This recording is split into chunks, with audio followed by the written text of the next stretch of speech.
여기에 한 가정이 있습니다. 아버지는 큰 농장을 운영하고요. 그가 젊은 시절에는 누구보다 고생은 했지만 이제는 많은 하인들을 들 만큼 성공도 했습니다.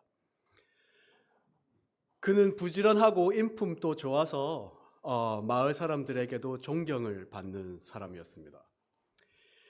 이 아버지에게는 두 아들이 있었습니다. 겉으로 보기에는 아무 문제가 없는 가정인 것 같습니다. 두 아들 모두 아버지의 일을 꾸준히 돕고 있습니다. 하지만 사실 둘째 아들의 마음은 이미 집을 떠나 있습니다. 둘째 아들은 농장 생활이 싫습니다. 매일 아침 일찍 일어나는 것도 싫고 끝없이 반복되는 노동에도 이미 지쳐 있습니다. 그에게는 꿈이 있어요.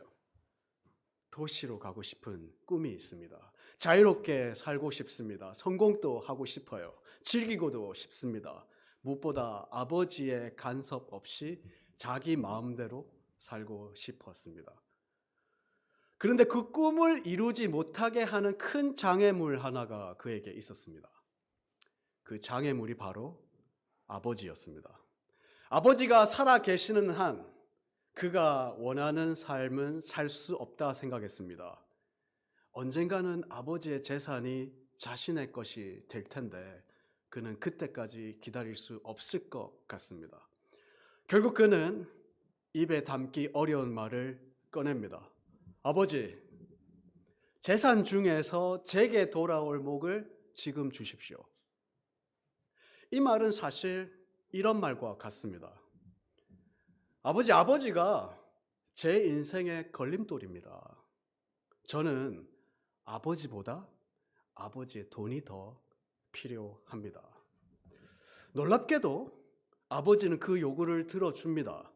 그리고 둘째 아들은 아버지로부터 최대한 멀리 떠나버립니다.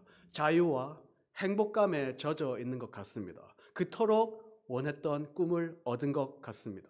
그리고 그는 도시에 정착합니다. 이제 더 이상 아침에 일찍 일어나지 않아도 됩니다. 아버지의 눈치도 볼 필요가 없죠. 밤늦게까지 즐기고 돈도 마음껏 씁니다. 돈이 있으니 사람들도 몰려듭니다. 모두가 그를 좋아하는 것 같고 친구가 되어주겠다고 하고 함께 사업도 하자고 말합니다. 그의 미래가 너무 밝아 보입니다. 그런데 그 행복이 오래 가지를 않아요. 몇 해가 지나면서 사업 파트너에게 사기도 좀 당해보고 여러 어려움을 겪으면서 사업은 실패해버리고 아버지가 평생 흘린 땀으로 모은 재산도 어느새 바닥이 납니다.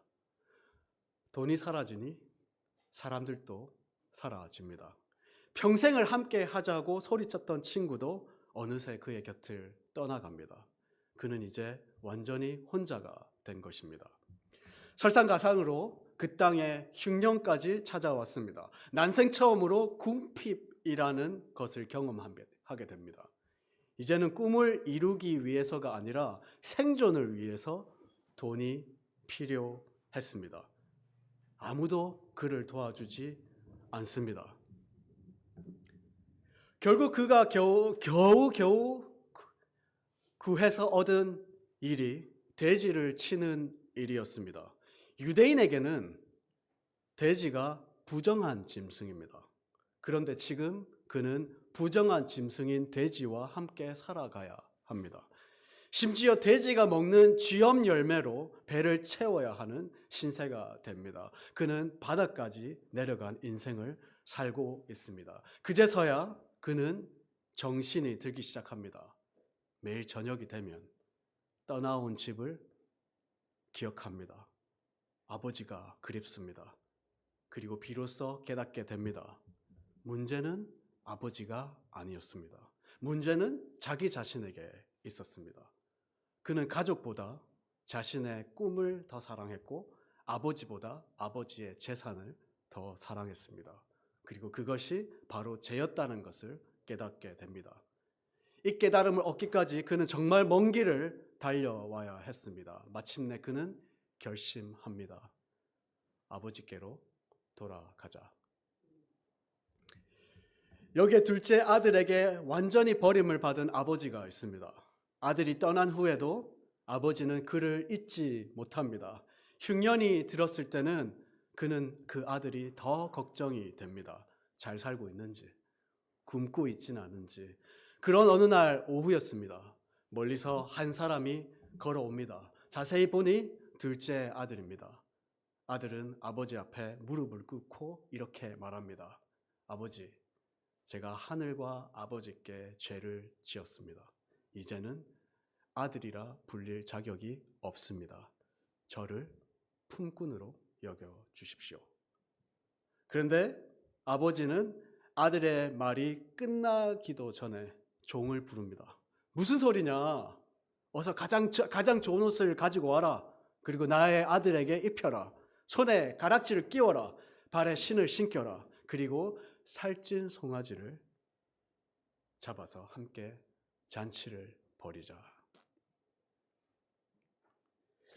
솔직히 말하면 저 구정모는 오랫동안 이 탕자의 이야기를 그다지 좋아하지 않았습니다. 왜냐하면 이 아버지가 너무 비합리적으로 보였기 때문입니다. 저는 철없는 둘째 아들도 싫었습니다. 아버지에게 깊은 상처도 주고 재산도 탕진하고 자기 마음대로 그냥 살다가 이제 다 실패하고 돌아왔는데 모든 것이 너무 쉽게 용서되는 것처럼 보이는 게 저는 싫었습니다. 요즘 말로 하면 이 아들은 금수저 아닙니까? 제가 금수저가 아니에요. 최소한 책임은 져야 하는 거 아닙니까? 최소한 훈계는 좀 줘야 하는 거 아닙니까? 그런데 이 아버지는 아이의 죄를 묻지 않아요. 손해를 따지지 않습니다. 내가 무엇을 하다가 그렇게 많은 돈을 날렸냐? 그렇게 묻지도 않으세요.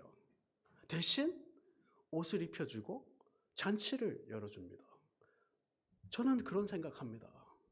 제가 말씀을 대놓고 이건 아니다 할 수는 없으니까 혼자서 그렇게 생각했죠. 이건 너무 불공평한 거 아닙니까? 이번 주에 제가 너무 우리에겐 친숙한 탕자의 비유 누가복음 말씀을 묵상하면서 하나님께서 제 마음을 비춰주셨습니다. 예전엔 정말 몰랐어요. 저는 이 말씀이 그냥 싫었습니다. 그러니까 이야기지, 패러블이잖아요. 그런데 이번에는 제가 이 말씀을 묵상할 때 하나님께서 제게 보여주신 게 하나 있습니다. 하나님께서 제게 말씀하시기를 내가 바로 첫째 아들이다. 이런 말씀을 하시더라고요. 저 구정모는 지금까지 정말 열심히 살아왔습니다. 말씀드린 것처럼 저는 금수저도 아니었고 특별한 재능이 있다라고 생각해 본 적도 없습니다. 그래서 제가 유일하게 할 수 있는 것은 늘 열심이라고 생각했습니다. 예수님을 믿고 난 후에 더더욱 그랬습니다. 주님, 제가 주님께 드릴 수 있는 것은 제 열심입니다. 제 열정입니다. 그래서 대학생 때부터 열심히 주님을 사랑하고 열심히 주님을 섬기고 주님의 교회도 열심히 섬기려고 했습니다. 열정에는 어느 누구도 뒤처지지 않으려고 제가 노력을 했습니다. 제가 아버지가 되고 가정도 열심히 세우려고 했고 목사가 되니 목회도 열심히 하려고 했습니다. 저는 그 열심히 하나님을 기쁘시게 해드리는 길이라 믿었습니다. 그런데 시간이 지나면서 제 안에 아주 교묘한 생각 하나가 자리 잡기 시작합니다. 그 생각이 바로 이것입니다. 내가 이렇게 열심히 하면 하나님께서 좋은 결과를 주실 것이다. 내가 이렇게 하나님께 헌신하면 주님께서 좋은 가정도 주실 것이고 좋은 목회도 허락해 주실 것이다. 겉으로 보기에는 하나님을 신뢰하는 것처럼 보였으나 실제로는 하나님보다 제 열심을 더 믿고 있었습니다. 하나님의 은혜보다는 제 노력을 더 신뢰하고 있었던 거죠. 살아보니까 꼭 그렇지만 않더군요. 열심히 한다고 해서 항상 좋은 결과가 있는 게 아니더라고요. 저 사람을 보니까 저보다 열심히 사는 것 같지 않은데 덜 애쓰는 것처럼 사는데 많은 사람들에게 존경도 받고 좋은 목회를 감당하는 사람들도 있었습니다. 저는 그 모습을 보면서 제 안에 이상한 마음이 들었던 거죠. 부러웠어요. 비교하는 마음도 생겼습니다. 그러면서 이상한 생각까지, 이런 생각까지 들더라고요. 이거 좀 불공평한 거 아닌가? 그때는 몰랐어요. 근데 이제는 알았습니다. 제가 첫째 아들이었습니다. 이 이야기 속에 첫째 아들은 여러모로 흠이 없는 아들입니다. 그는 아버지를 위해 열심히 일하죠. 동생이 아버지의 재산을 가지고 집을 떠났을 때도 그는 끝까지 남아서 아버지의 자리를 지켜주었습니다. 책임감이 넘치는 아들이죠. 성실한 아들이죠. 누가 보아도 모범적인 아들이었습니다. 마을 사람들은 늘 이 맏아들을 보면서 아버지에게 이렇게 말했습니다. 큰아들이 있어서 정말 좋으시겠어요. 큰아들이 정말 자랑스러우시겠어요. 이렇게 아버지를 아끼고 헌신적인 아들이 또 어디 있겠습니까? 그런데 갑자기 동생이 왔다는 소식을 듣습니다. 그 집에 잔치가 벌어졌어요. 그 순간 첫째 아들의 마음속에 올라온 감정은 아버지처럼 기쁨이 아니었죠. 분노가 올라옵니다. 억울함이 올라오는 거죠. 첫째 아들은 아버지에게 말합니다. 내가 여러의 아버지를 섬겨서 명을 어김이 없었거늘 내게는 내 친구와 즐기라고 염소 새끼 한 마리라도 잡아준 적이 없는데 지금 이게 무슨 일입니까? 나는 가기 싫습니다. 이제는 이게 바뀌었어요. 둘째 아들이 집을 떠났는데 이제는 첫째 아들이 집을 들어가질 않아요. 이 말 속에 첫째 아들의 마음이 보이시나요? 아버지 이게 뭡니까 지금? 저는 열심히 살았잖아요. 저는 규칙을 다 지키면서 살아왔잖아요. 저는 집을 떠난 적도 없습니다. 저는 받을 자격이 있어요. 그렇지만 동생은 아니지 않습니까? 그가 우리 가정에게 어떤 짓을 했는데 아버지께서 잘 아시잖아요. 아버지를 버렸어요. 아버지를 내팽개쳤단 말이에요. 그리고 우리 가족을 배신했단 말입니다. 나는 이만큼 했는데 나는 받을 자격이 있고 동생은 받을 자격이 없는데 왜 모든 동생에게 장치를 주십니까? 성경은 이런 마음을 self-righteousness, 자기 의라고 부릅니다. 저는 이런 첫째 아들을 보면서 깜짝 놀랐죠. 왜냐하면 그 모습 안에서 제 모습을 찾을 수 있었기 때문입니다. 하나님, 저는 열심히 주님을 섬겼습니다. 최선을 다했어요. 그런데 너무 불공평한 거 아닙니까? 그런데 제가 바로 이 아버지의 모습에서 저는 다시 한번 기독교의 핵심을 발견하게 됩니다. 그 기독교의 핵심이 바로 은혜입니다. 은혜를 잘 아시죠? 은혜가 무엇입니까? 은혜란 받을 자격이 없는 사람에게 주어지는 하나님의 사랑입니다. 은혜는 누구보다도 너가 잘해서 주어지는 상이 아니죠. 열심히 노력해서 얻어지는 대가가 아니죠. 은혜는 실패는 했지만, 부족은 하지만, 자격은 없지만 하나님께서 값없이 베풀어 주시는 선물입니다. 그래서 기독교 교리에서는 은혜가 공평함보다 더 앞섭니다. 공평함도 중요해요. 하지만 성경은 공평함보다 은혜를 훨씬 더 높은 차원의 가치가 있다라고 말하고 있습니다. 공평한 것은 내가 한 만큼 내가 받아야 해 라는 것이라면, 은혜는 받을 자격이 전혀 없는데 받는 것을 은혜라고 합니다. 복음은 우리에게 무엇이라고 말하나요?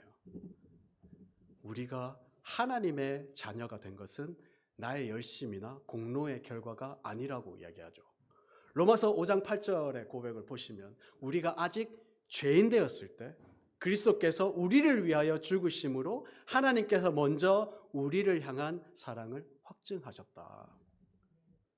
로마서 8장을 보시면 우리는 더 이상 두려움의 종이 아니다. 양자의 영을 받았다. 우리는 종이었는데 양자의 영을 받아서 이제 우리는 아버지를, 하나님을 아빠, 아버지라 부를 수 있다. 그것은 내가 잘해서가 아니고 오직 은혜로 가능한 것입니다.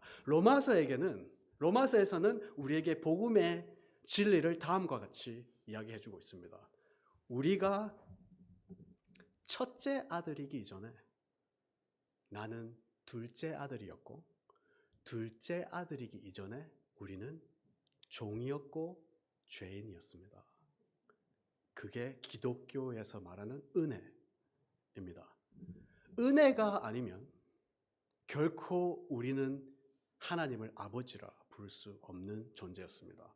우리는 자격이 있어서가 아니라 오직 하나님의 은혜로 양자의 영을 받고 주님을 나의 아버지라 부를 수 있게 되었습니다.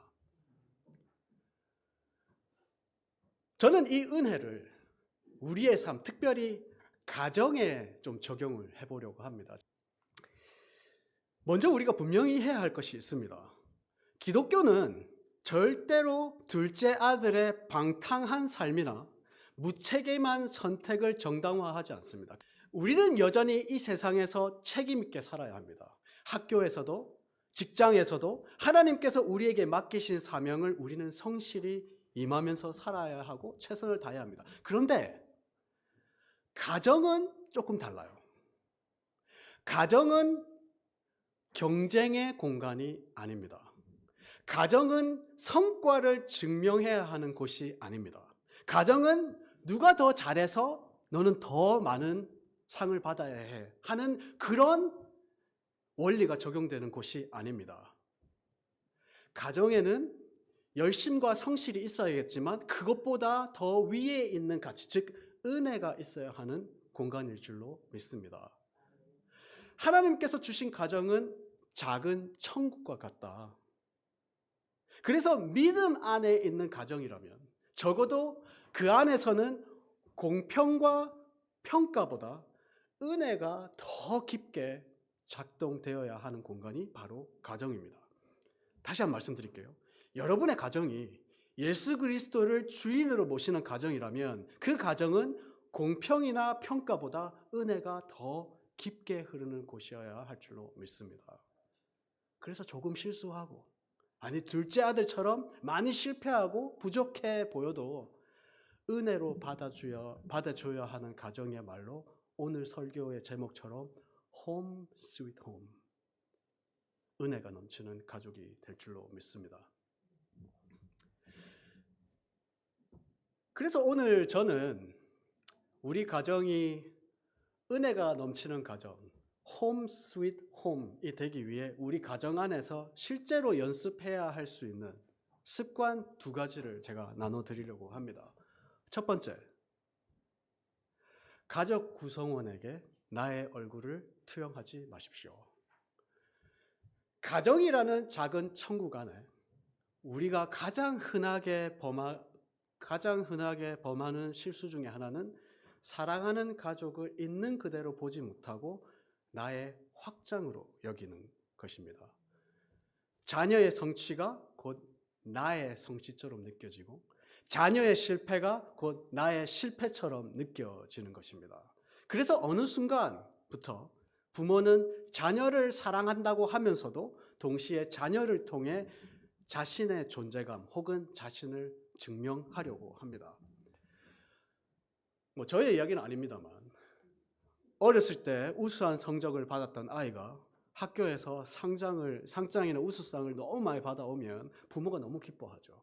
그런데 시간이 지나면서 이 아이는 부모님을 기쁘게 하기 위해 우수한 성적을 받아오려는 자녀들이 있습니다. 그리고 그것이 부모를 기쁘게 하려고 하는 그것이 자신의 꿈이 되죠. 아이에게는 내가 무엇을 원하는가 보다, 하나님께서 나에게 무엇을 원하는가 보다 부모를 실망시키지 않게 하려는 선택, 그것이 나의 소명이 되고 그것이 나에게 중요한 목적이 되고 부모는 그런 아이를 사랑한다라고 이야기합니다. 내가 잘 키웠다는 것을 증명하는 것이 아니라 바로 이런 자녀가 보면 탕자의 비유에서 나오는 첫째 아들이 아닌가 싶습니다. 우리 부모 세대들은 이런 마음으로 자녀를 키우기도 합니다. 나는 부족하게 살았으니, 특히 이민 1세로 힘들게 살았으니 너만큼은 성공해야 된다. 너만큼은 성공해서 너는 편하게 살았으면 좋겠다. 배우자에게도 마찬가지예요. 배우자의 성취가 내 자존심이 되고 배우자의 실패가 내 수치처럼 느껴질 때 그 가정은 사랑의 공간이 아니고 평가의 공간이 됩니다. 잘 기억하십시오. 가족은 내 작품이 아닙니다. 가족은 하나님께서 내게 잠깐 맡기신 하나님의 사람들이죠. 그들은 하나님의 작품입니다. 나의 작품이 아니에요. 자녀들과 내 배우자는 내 인생을 완성해 주는 도구가 아니라 그 자체로 존중받아야 할 존재입니다. 오늘 탕자의 비유에서 아버지도 그렇게 하지 않으셨습니까? 아버지는 둘째 아들을 자신의 기대대로 만들려고 하지 않았어요. 아들의 실패를 나의 실패로 여기지도 않았고요. 둘째 아들을 나의 농장을 성공시키기 위한 소유물로 여기지도 않았습니다. 그래서 그가 떠날 때도 그는 여전히 나의 아들이었죠. 방황할 때도 그는 여전히 나의 아들이었습니다. 그가 돌아왔을 때도 그는 여전히 나의 아들이었습니다. 근데 우리는 어떻습니까? 우리는 사랑한다는 이유로 가족들에게 여러분의 얼굴, 저의 얼굴을 씌우고 있지는 않습니까? 이제는 여러분의 가정이 은혜 있는 가정이 되려면 그 마스크를 내려놓으셔야 합니다. 그리고 하나님이 그들에게 주신 모습을 그대로 보려고 노력하셔야 합니다. 왜냐하면 가정은 더 이상 서로 평가하는 공간이 아니라 서로 있는 그대로 받아들이는 은혜의 공간이 되어야 할 줄로 믿습니다. 은혜가 있는 가정이 되기 위해 우리가 열심히 연습해야 할 두 번째는 변화의 시작은 먼저 나에게서 찾아온다. 우리는 가정에 문제가 생기면 본능적으로 다른 사람에게서 이유를 찾습니다. 배우자 때문이라 생각합니다. 부모 때문이라 생각하죠. 때로는 자녀 때문이라 생각합니다. 그래서 이렇게 생각하곤 하죠. 저 사람만 바뀌면 우리 가정이 좀 더 나아질 텐데. 저 사람만 은혜 받으면 우리 가족의 문제가 해결될 텐데. 그런데 은혜는, 하나님이 말씀하시는 은혜는 그렇게 작동되지 않습니다.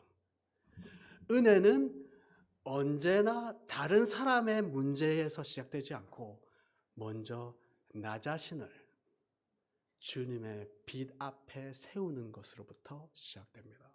그게 우리가 믿는 기독교의 원리입니다. 이번에 탕자의 비유를 묵상하면서 저는 놀라운 경험을 했습니다. 처음에는 둘째 아들만 보였어요.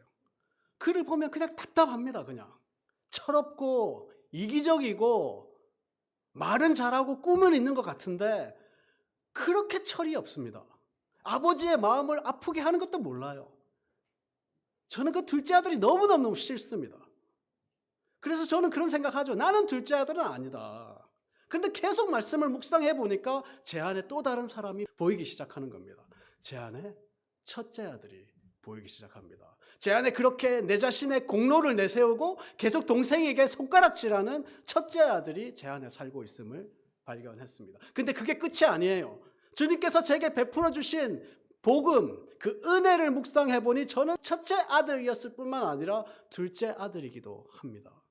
거저 주시는 하나님의 은혜가 아니었다면 저는 집 밖에 있어야 할 사람이었다는 것을 깨닫게 되는 거죠. 저는 죄인이었고 저는 종이었고 주님께서 은혜로 저를 받아주셨기 때문에 저는 주님을 아버지라 부를 수 있게 된 거죠. 사랑하는 나사렛 사람 교우 여러분, 은혜가 있는 가정에서는 다른 가족 구성원에게 질문하기 전에 우선 자신에게 먼저 질문하셔야 됩니다. 주님, 내가 혹시 첫째 아들은 아닙니까? 주님, 내가 혹시 둘째 아들은 아닙니까? 혹시 내가 나의 가족을 아버지처럼 은혜로 하기보다 판단하고 있지는 않았습니까? 나는 이미 은혜를 받았는데 나는 나에게 상처를 준 부모님에게 은혜를 전혀 베풀지 못하고 있는 삶이 나의 삶이 아닌가라고 성령님께 여쭤보셔야 합니다. 저는 이번 가정에 대한 설교를 준비하면서 참 교회에 대한 생각도 많이 했습니다. 가정의 변화는 다른 사람의 변화에서 시작되지 않는 것처럼 교회의 부흥도 다른 사람의 변화에서 시작되지 않고 교회의 부흥은 언제나 내 안의 죄를 보게 될 때 시작된다는 것을 다시 한 번 더 기억하게 되었습니다. 그리고 이 둘째 아들처럼 제가 그렇게 싫어했던 둘째 아들처럼 아버지 앞에 무릎 꿇고 이렇게 고백하는 사람을 통해 부흥이 시작되고 그 가정의 변화가 됩니다. 아버지, 나는 죄인입니다. 나를 이제는 아버지라 여기지 마시고 나를 품꾼의 하나로 보소서. 그때 하나님의 은혜가 이 죄인에게 흐르기 시작하고 그때 비로소 가정과 교회가 회복되기 시작합니다. 설교를 마치겠습니다. 가정 밖의 세상은요, 우리에게 끊임없이 말하고 있습니다. 증명해라. 성공해라. 남들보다 더 잘해라. 이미 우리가 얘기하지 않아도 우리의 자녀들, 우리의 배우자는 가족이라는 그 틀 안에서 벗어나는 순간 이 세상이 주는 메시지와 싸워 나가야 합니다. 우리가 굳이 잔소리 할 필요가 없어요. 그래서 그들은, 그리고 여러분은, 그리고 우리의 자녀들은, 그리고 우리의 배우자들은 하루 종일 경쟁 속에서 살아가고 보이지 않는 영적 싸움을 하면서 살아갑니다. 그래서 세상에서 우리는 하루 종일 갑옷을 입고 살아갑니다. 그죠? 여러분 다 그러시잖아요. 다치지 않을까? 내가 잘하고 있나? 세상 속에서 내가 상처받지 않을까? 아프지 않을까? 조마조마하면서 내가 잘하고 있나? 하면서 살아가는 게 우리가 살아가는 세상이지 않습니까? 그러나 은혜가 있는 가정은 세상과는 달라야 하지 않겠습니까? 그 은혜가 있는 가정이면 그 갑옷을 벗어도 되는, 내가 무장 해제를 해도 되는 안전한 곳이어야 되지 않겠습니까? 그곳만큼은 나의 긴장을 내려놓을 수 있는 장소여야 하지 않겠습니까? 홈 스윗 홈은 완벽한 사람들이 모인 가정이 아닙니다. 실수가 있어도 다시 품어주는 곳입니다. 넘어져도 다시 일어설 수 있도록 기다려주는 곳입니다. 저는 교회도 그런 곳이 되어야 한다 믿습니다. 세상에서 지친 영혼이 돌아와서 다시 숨을 고를 수 있는 작은 안식처가 되었으면 좋겠습니다. 그 안식과 충전은 오직 예수 그리스도 안에서만 가능합니다. 오늘 설교는 오해하지 마십시오. 오늘 저의 설교는 적용이 나는 그러면 아버지가 돼야 되겠구나가 아닙니다. 저의 오늘 설교는 여러분이 그럼 아버지가 되어야 됩니다라고 이야기하는 게 아닙니다. 그 아버지는 오직 예수 그리스도이십니다. 그리고 우리는 그분을 모시는 가정인 거죠.